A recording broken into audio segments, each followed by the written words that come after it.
What's up, everybody? I'm Finn McKenty. This is the Punk Rock MBA. Today, I want to talk about two super important things, which is mental health and addiction in music and the larger creative world. In the headlines, you're hearing about people like Demi Lovato, Lil Peep, Chester from Linkin Park, Chris Cornell. You know, you go on and on and on. For every one of those people in the headlines, because they're in the public eye, there's 100 or 1,000 people that are going through the same shit, but nobody knows about it. This is just my own non-professional personal opinion, but I bet if you were to take 100 people who are in like music or design or photography or film or writers, like fashion, any kind of creative field, and I know this because I've worked in these creative fields for the past 15 years, I bet you more than half of us are dealing with some kind of shit like this. So no, first of all, you are not alone. And second, again, remember, it's not just the people in the headlines, it's all of us. And so because of that, we are all in this together. As a community, we need to help each other because people don't always understand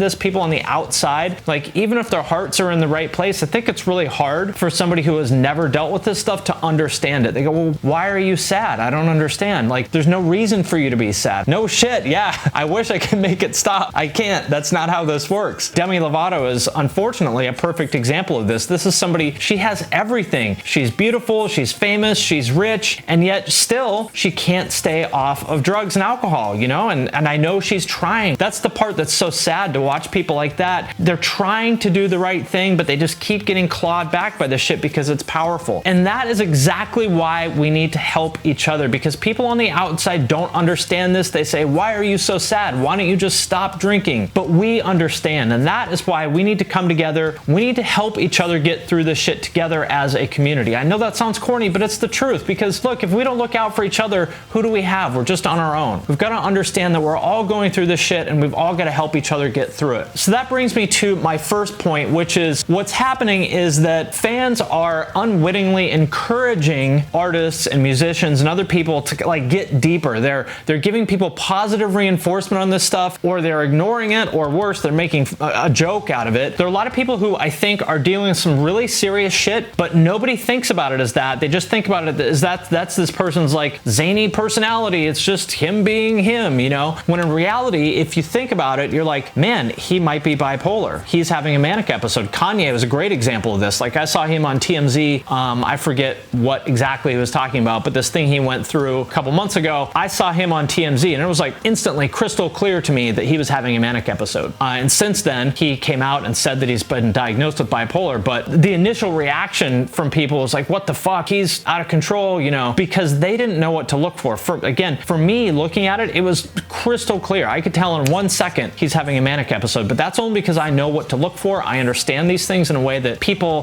who have not dealt with them usually don't understand. So I guess that's my point in a kind of long-winded way, is we all need to look for these signs in each other and in ourselves. And if we see somebody like in a band or an artist or a writer, you know, anybody in our world who, you know, might be having these problems, it's on us to bring it up. You know, we don't applaud them for it. Don't ignore it. Definitely don't fucking joke about it, because it's not fucking funny. You might think it's awesome that you got 50 retweets for making a fucking joke about Kanye's meltdown or whatever, but he's a human being and that is real shit, and it's not fucking funny, and it's not something to joke about. So I'll tell you an example of how it should be handled, which strangely enough is Adam22 from the No Jumper podcast, big hip hop show. Adam is not normally somebody I would hold up as an example of good behavior, but hey, here we are. So what happened was a week ago or something like that, he had this rapper named Boonk on who was just fucking wasted, like not in a funny way, not in a typical rapper way where they show up high to everything. Like, this guy was fucking annihilated to the point where he was like incoherent, passing out, and it was like, it was not cool, right? Now, a lot of people would have made fun of that, but Adam did the right thing. He posted a picture of Boonk sitting on the curb. These girls are giving him water, you know, the typical like taking care of somebody that got too fucked up kind of picture. And here's his caption: "Hey Boonk, we all love you and we want to see you get some help. A lot of people thought that interview clip was funny, but we care about you and we want to see you win. If you've got someone in your life who is killing themselves with drugs, let them know you're there for them if they want help. Boonk, a lot of people care about you and will help you if you want to make a change. Love you, bro, Adam." That is exactly how this shit should be handled. We don't ignore it. We don't fucking make a joke out of it. We help each other get through it. That is how you deal with this shit. So Adam, huge props for that. Thing number two, my non-professional personal advice on what you might want to think think about if you think you are dealing with any of this stuff. Again, I'm not a doctor, so this is my completely non-professional, like, you can't sue me because this is not medical advice. Whatever disclaimer I'm supposed to put here. The number one thing is don't be afraid to get help. A lot of people like maybe think they can handle this on their own, or that going to see a doctor or taking medication is like somehow weak, or taking the easy way out. You don't have to do this on your own. There are people who will help you. There are people who want to help you, professionals who want to help you. So pick up the phone, make that appointment,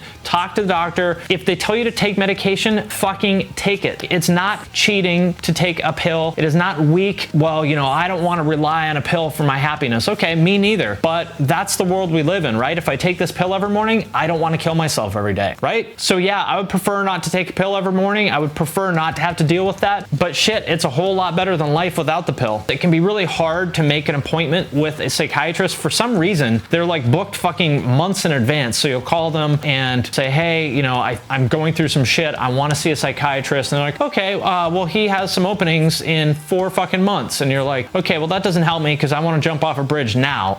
There's 2 things you can do there. One is go see your regular doctor, and then they can either, you know, make a prescription for you or refer you to someone else, whatever. Your doctor will be able to get you in easier than most psychiatrists will. So start there if your psychiatrist is booked up. Other option you can do there is look for a doctor that doesn't take insurance, because for whatever reason, it's the insurance thing that makes this all take so long. I don't know. Maybe somebody watching this can explain to me why. But the point is, if you find one of these doctors that doesn't take insurance, you can just pay them cash and they'll usually be able to get you in a lot faster. That's what I do. It's not cheap. My guy's like $150 an hour, I think, but I only have to do that like twice a year, and I don't have to deal with any of that insurance bullshit. If I want to see him, he can usually get me in a couple days. So that's an option. I know $150 or whatever the number is, like, that is a lot of money, but what price can you put on your mental health? Like, that is the most precious thing in the world, and I would encourage you to at least think about it if you're in some serious shit and you feel like you need to see somebody right now. Thing number 3 there is understand that it can take a little bit of time to get the treatment working. The psychiatric medications are not well understood. Basically, we know that they kind of work, but we don't really know why. And so if you feel like a medication isn't working for you, talk to your doctor and they can try another one. It may take you a few tries at different doses and different kinds of medications and stuff to find something that works for you. Don't just stop taking the shit. Tell them what the deal is and they'll help you figure it out. The same applies for doctors. In my opinion, it's important for you to feel like you have a personal connection with your doctor. That's another reason why I pay, you know, a premium to see the person that I do, because I have a great rapport with him. I've been going to him for like 5 years and we